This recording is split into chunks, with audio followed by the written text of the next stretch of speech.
Willie D Live. What's up, family?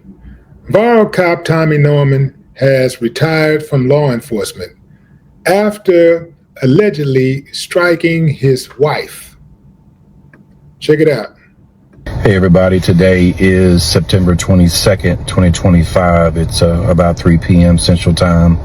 I'm parked here in the old parking lot of the old police building here on West Pershing in North Little Rock. This is where I began my career 27 years ago. Never thought that I would be a police officer. Never even thought I had what it took to go out here and protect the community, to serve the community. And it happened. It happened June 15th of 1998. One of the main reasons that I wanted to become a police officer was to give back to my community. And I knew that police officers have such an opportunity to go out and make a difference, to get out of their police cars, to talk to people, to get to know people. And that's always worked for me.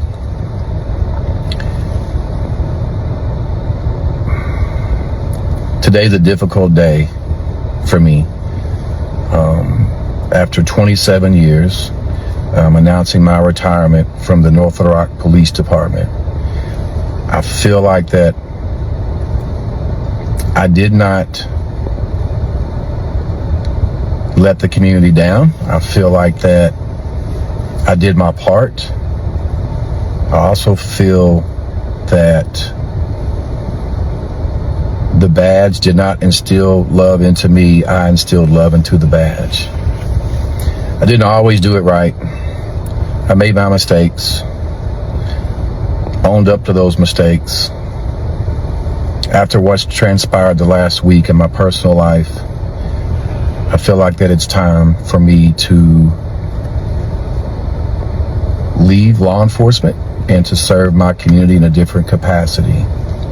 This is a very difficult decision. It's a decision that I made on my own. I'll have some restless nights. It's going to be different, not waking up every morning, putting on my police uniform, getting in that police car, hearing that police radio. I'm going to miss the camaraderie from my fellow brothers and sisters in blue. But I have comfort in knowing that today I hang up the uniform, but I don't hang up my heart. So I'm looking forward to going out now and proving to myself. I've said the last several years, you don't have to be a police officer to make a difference in the community. Now, I get to go out and prove to myself and prove to other people that, hey, no more uniform, no more badge, no more police car. I want to go out and see what I can do before June 15th of 1998. Before that, I was giving back as a young adult, as a kid. So the last 27 years, I grew up. The police department helped raise me. I was raised at the police department. I'm grateful.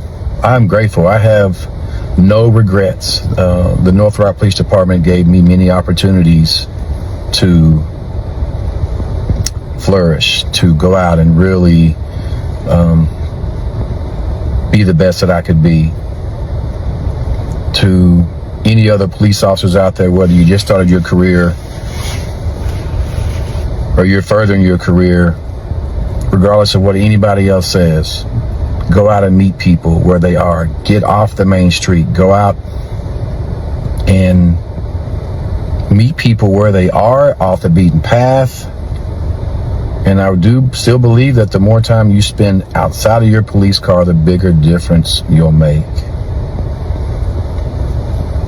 I remember when I first became a police officer, my uncle Don Wooten, who's deceased now, but he was the chief of police in Hot Springs Village.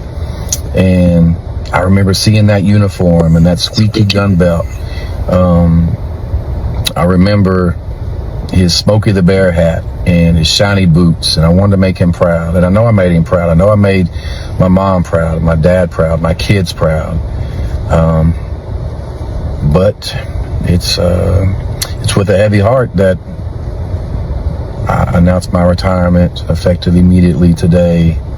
The next few weeks, months, it will be difficult. It really will. Just imagine spending 27 years doing something that you love. And thank you everyone for your prayers, for your support. And I often say that if you show up, make sure you come back. And I've came back for the last 27 years, but I'm not disappearing. I'm not going to hide. There's a good chance you'll see me out tomorrow, back out in the community, but not in a uniform. I'm a civilian now. Thank you so much. Godspeed. All right, fam. Okay, where y'all at with it? Where y'all at with it? So here it is, fam. I know Tommy personally. I met him, and we hit it off right off the bat. Number one, y'all know how I feel about police officers. I rock with the good ones. I ride on the bad ones. Before I go any further, let me just, say, prayers for the wife and any victim of domestic violence, right? That's a serious, serious charge. That's not something that I would try to downplay under any circumstances. But I do believe that context is worthy, right? Whatever was going on between him and his wife, it sounds like to me that it was one of those situations where maybe that was some pushing and shoving. Perhaps there was even some licks passed or whatever. I don't know if he was doing it all or she was doing some of it or what. But the bottom line is that she called the police. And I thought it was interesting after I read this comment from the wife whose name is Rosalind. She released the following statement. Like many families, we have experienced both loving memories and difficult times, but that does not diminish the love we share. We are leaning on God for strength and guidance, and we kindly ask for grace, prayers, and privacy as we move forward. We are truly grateful for the love and support of our family, friends, and the community. Please continue to keep us all lifted in prayer. Let me bring y'all in on this. I should have done this from Jump Street. Let me get y'all in on this. She continued, we also want to acknowledge that this time has come with many challenges, including rumors and outside pressures, which have been difficult for our family. What remains true is that we care deeply for one another and hold the utmost respect for the dedication and passion Tommy has for the community. We ask that this matter be allowed to be handled privately with dignity and respect. If you want privacy, if you're going through a domestic issue and you want privacy, do not call the police under any circumstances. Do not call the police, because if you call the police, especially if one of the parties or both are a celebrity, it's definitely going to get out into the press. A lot of times people weaponize the police. They call the police to win the argument, right? That happens a lot. And then what ends up happening, somebody ends up going to jail. The same person who called the police on them, going up to the bail bond company, spending money, taking money out the family pot, spending money. Now you got a case, you got to fight the case. That same person is right there helping, going to court, hoping that they take it easy on you. That's why try to keep the police out of your business. Most of the time when people, I bet you 90% of these cases where people, where the police get involved, 90%, at least 95% of them cases could have been resolved between the two people. Emotions run high. Sometimes that's pushing and shoving. Sometimes that's licks. Now, it's different if the lick is passed and, you get your head, whooped, and somebody is taking advantage of you. They're doing something to whereas, you can't defend yourself or whatever, then, they get whatever they get. You do whatever you got to do. But you absolutely should try to keep the police out of your business, because the police really don't care nothing about you or the person who made the phone call. They don't care about the victim, and they don't care about the suspect. They don't. They just want to put you in the system and keep the money machine rolling. That's it. I'm not with the white savior narrative, but outside of this situation, dude has been solid. So I'm not going to kick him while he's down. Whatever happened between them, it looks like to me that the Little Rock Police Department decided to let him go because of that. Maybe they put too much pressure on him or whatever.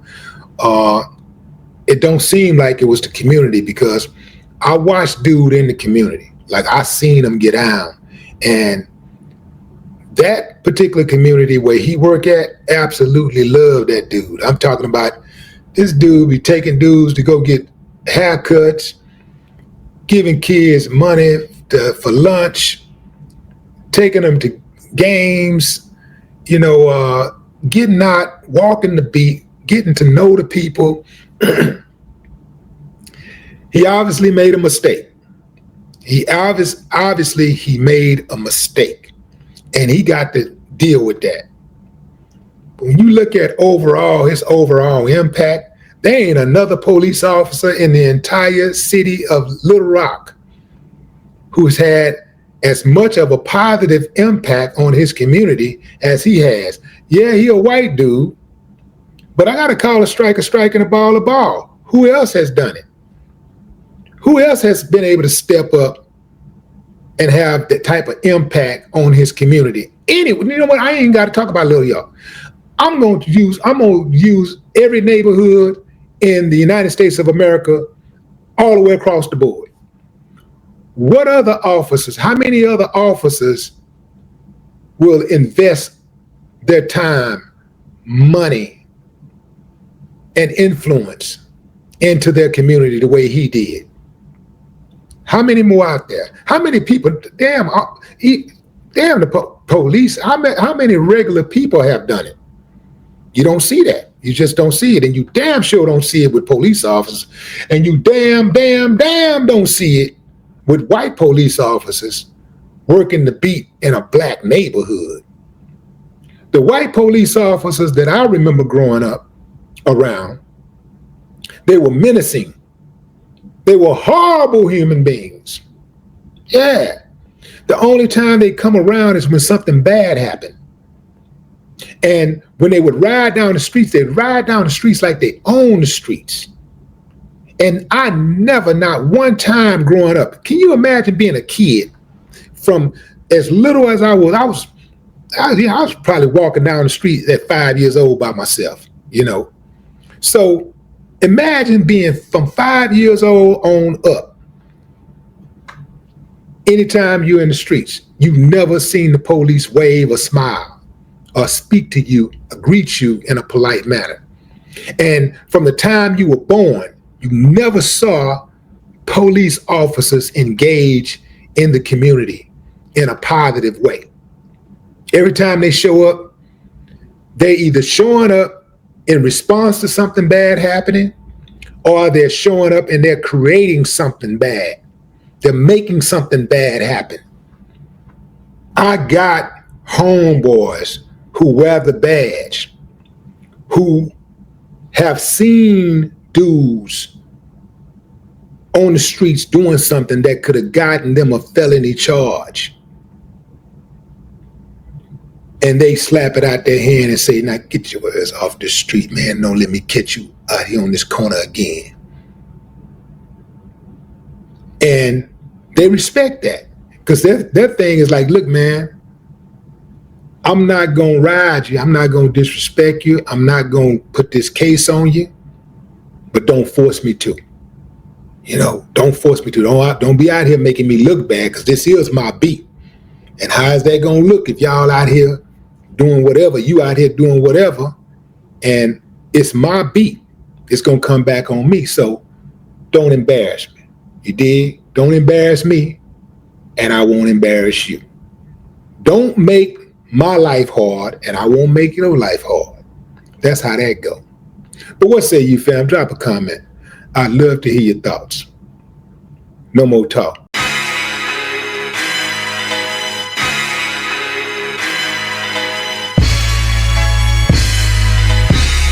Where do we go from here? How do we get this way? How do we get this way? How do we go back to yesterday?